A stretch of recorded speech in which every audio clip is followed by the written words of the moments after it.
Good morning. We are here in Parkmore this morning and we are chatting to the gorgeous Georgina Barrick, who is the Head of Talent and Sales at Resourgenix. Welcome. Awesome. Thank you so much for having me. Thank you for agreeing to talk to us. I've had a ball just getting to know you this morning. Georgina, tell us a little bit about Resourgenix and your role here at the company. Oh, absolutely. Thank you. We used to call ourselves a startup, but in fact, we're definitely in scale-up mode now. Tomorrow is actually our 5th birthday. Congratulations. Thank you. It's really quite a phenomenal story. Founded by Graham Bentley and Grant Cameron Smith.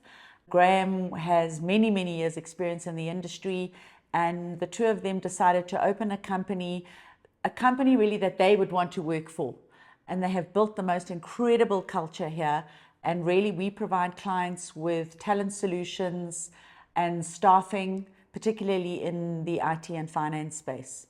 Fantastic. Yeah, it's very exciting. You're obviously familiar a little bit with CompTIA. Yes. And the reason we wanted to talk to you today is because this fits in very well. And I think your experience and wealth of information will help our young students to set themselves up for a career in IT.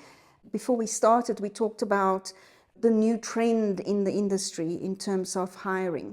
Can you tell me a little bit more about that? Well, it's quite interesting. I think South Africa is maybe a little bit behind the US, but there is definitely a move towards more skills-based hiring. And this is a global phenomenon. And really what that means is a move away from hiring for qualifications, more to hiring for skills, which are supported by certifications, which is probably music to CompTIA's ears, being a certification organization. So what we're saying is when we're looking for skills, particularly in the IT space, we're now not looking for somebody who has to have a BSc and then potentially the dev skills required. We're really just looking for, are they appropriately certified and do they have the experience relevant to the job? Of course, there's also a behavioral element. I think you and I were chatting about this earlier, because culture fit is still important for organizations, particularly for companies who have gone back to work full time and want to make sure that individuals joining their company have future fit behaviors that would be appropriate to their organizations. Absolutely. So we talked about the CompTIA students. So we have thousands of individuals who are training towards our certifications to get a job in IT. Our A+ and Network Plus specifically is very well known as entry-level certifications to get in.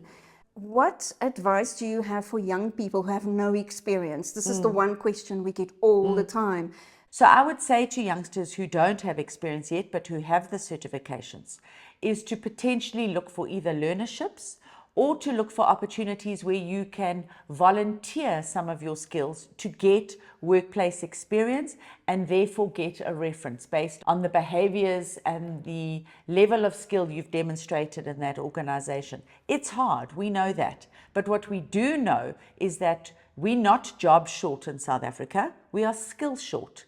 And as there are more and more organizations like yourselves who are helping employers get to grips with this, I believe that there will be more opportunities, particularly on a learnership basis, for youngsters to come into companies, albeit on a short-term basis, and gain some work experience. Of course, it all starts with a CV. And if you don't have work experience, what are you putting on that CV?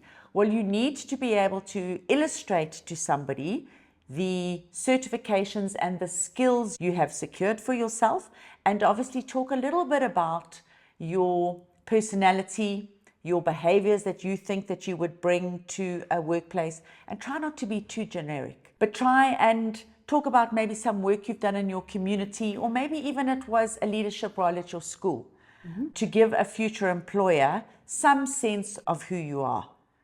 It's also amazing, sorry, to just one more thing. I've read probably 12 CVs in the last 2 months which have no contact details on them. Yes, you a mentioned. basic thing like that. Make sure your contact details are front and center. Absolutely.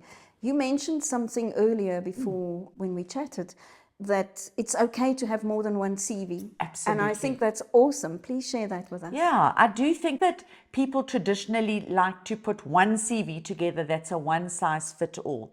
But really, in an environment where we are particularly looking for skills, and you may have more than one skill or more than one certification, it's appropriate to have more than one CV relevant to that particular skill set. Obviously, particularly in South Africa, where we've seen a lot of instances where people have been dishonest about their qualifications and certifications, we want to ensure that honesty and integrity are key in our CV, but craft a CV that's particular to a role that you're applying for. It's important to keep your CV short and concise. Nobody wants to read 12 pages. But you could have a CV that relates to one particular role and have a slightly different CV highlighting those particular skills relating to another role. Remember now, many organizations and agencies are using artificial intelligence, AI, to screen CVs. And if you don't have the appropriate words in your CV relevant to that skill, you're not going to make it through the screening process. Thousands and thousands of CVs come in for any particular job application. Just look on LinkedIn. You can see how many people have applied for a job before you. Your CV must stand out. Absolutely. So it's perfectly acceptable to have more than one CV. That's great advice. I've never actually heard anyone give that kind of advice, and I think it's brilliant. You touched on something just now that's very close to our hearts, and that is verification of skills. So there are, of course, professional companies out there that do it, but CompTIA also offers Absolutely. a free service where organizations like yourselves, if you're not sure if the individual has a CompTIA certification, you can contact us and we can verify. And I think that's a very important thing in your role as well. Absolutely, and we highly value the service that CompTIA offers, because we wouldn't necessarily know when we receive a certification document that it is 100% correct. Yes. So it's much easier for us to come through to you and for employers directly to come through to CompTIA and have that certification validated. Yes, this is correct. Yes, that is the correct score. And yeah, this individual is appropriately certified. Absolutely. I want to turn the conversation a little bit to the other side of our customers and yours. You deal a lot with corporates, big corporations, they blue chip companies. Tell me, how do you approach a new client and how you help them to search for talent or manage their own talent? So one of the things we would look at is obviously their roadmap, particularly whether it was related to, let's talk specifically then to IT skills. Yes. What future IT skills would they require in their business, both in the short term, medium and long term? And how would they ensure that they have those skills? Now, a lot of times, the client isn't entirely sure of the skills that they have in the organization. And if I'm not mistaken, CompTIA also has a skills gap audit. assessment. Yeah, Yes. absolutely. And I think it's very valuable for clients to be able to assess what they currently have, where potential gaps may be, and what additional certifications they may need. What happens often is in an organization, individuals go off and complete certifications without advising their employer. And sometimes it's with the intention of moving on to other roles. And the organization, once they know about those certifications, are able to actually redeploy those individuals. Yes. But if they don't know, they can't redeploy them. So that's definitely something we look at with companies about how they can assess what do they have, what are they looking for the future, and even what's their 5-year plan. Because as AI, security, Internet of Things becomes more important, organizations need to be planning for the future. Absolutely. You obviously work with a lot of HR people in companies. Yes. How do you approach them? Is it more around, assisting them or partnering with them Yes. from your side? So talent acquisition is always a part of the human resource ambit. Our experience is it's not a part of the human resource arrow of services that they love. So recruitment is always a bit of a pain. I know. And I think that's everybody hates absolutely. And particularly in a time where you receive so many applications, it's difficult. And so using a professional organization like Resourgenix, who is exceptionally skilled in being able to hone into appropriate talent, who knows providers to validate the talent like yourselves. How do we know that this person really is skilled appropriately, and being able to place them, and then offering the appropriate guarantees post-placement and follow-up is really important for HR. Yes. And we have a number of clients who use us exclusively because they know the quality of the service and they know how skilled the recruiters are in our business in identifying that hard to find talent. So I think HR does value the kind of service that we offer. Yes. We don't only offer services that are contingent, so 1-1-1, but we were able to take a holistic view within an organization of their talent needs and solutions that could assist them in identifying bespoke pools of curated talent for their future needs. Brilliant. The part that I hate about recruitment is judging the person's personality. You employ someone and you think you got it right, but a couple of months down the line, not so great. So what do you do here at Resourgenix to look at the individual and the personality? Yeah. It's that whole thing around culture fit that we hear a lot from Absolutely. companies. So there are a couple of ways we validate it. So usually it isn't over one interview. Yes. Because anybody can put on a bright and smiley face for one interview. So usually we meet people a couple of times and we really get to know them. Secondly, we validate what we see through the reference taking process. So we speak to people around them and we validate. They present as very dynamic. Are they very dynamic? They've certainly shared with us that they have high levels of resilience. Talk to us about where they possibly had issues with projects that they were delivering. How resilient are they? So we validate that. And then we also do use assessment tools as well. So it might be a psychometric assessment, which is just the final validation of what we've seen. We never make final decisions just based on psychometrics though. So there is an entire ecosystem of processes that we would use to validate culture fit. Of course, future fit behaviors, in other words, how somebody uses their intuition, how resilient they are, how much empathy do they show. Remember, those two things, particularly empathy, intuition, are things that ChatGPT, AI will never be able to have. And that's why the human element will always still be important. Absolutely correct. So, Georgina, the one buzzword we hear all the time is AI. And it's quite a scary thought for some people. A lot of people think, I'm going to lose my job. Tell me how AI can help in your profession and how it helps your organization to help your customers. Absolutely. And it's quite interesting you should ask that, because I was at a conference last week, and in fact, CompTIA were at the same conference. Fantastic. Talking about AI and its role within human resources. So of course there is a lot of fear about AI. I mean, the rise of it has been incredibly quick, and just because of the very nature of what it does, it's going to continue at an enormous pace. So there is some fear around it, and obviously there's fear around possibly the lack of guardrails, and I think that many organizations and countries are struggling right now to put up those guardrails. But from a human resource perspective, there is definitely applications, and many companies and agencies like ourselves are already using AI to assist us in screening candidates. I would say to candidates, though, don't be afraid, because AI is actually your friend. AI can help you refine your CV, particularly if you are battling, and particularly if English isn't your first language. AI can help you come up with words and terminology that you can just polish to make sure it is still authentic. So use it, treat it as a friend.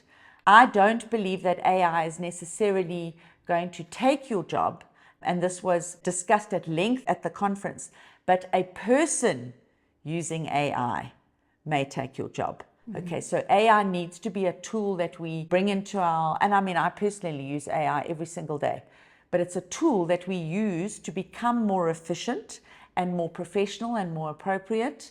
rather than the computers are taking over the world. And as we just spoke about, computers will always lack intuition, empathy, basic human traits that we can bring to the table that will still make humans useful. At Resourgenix, we always say that AI empowers the work we do. It never replaces the work we do.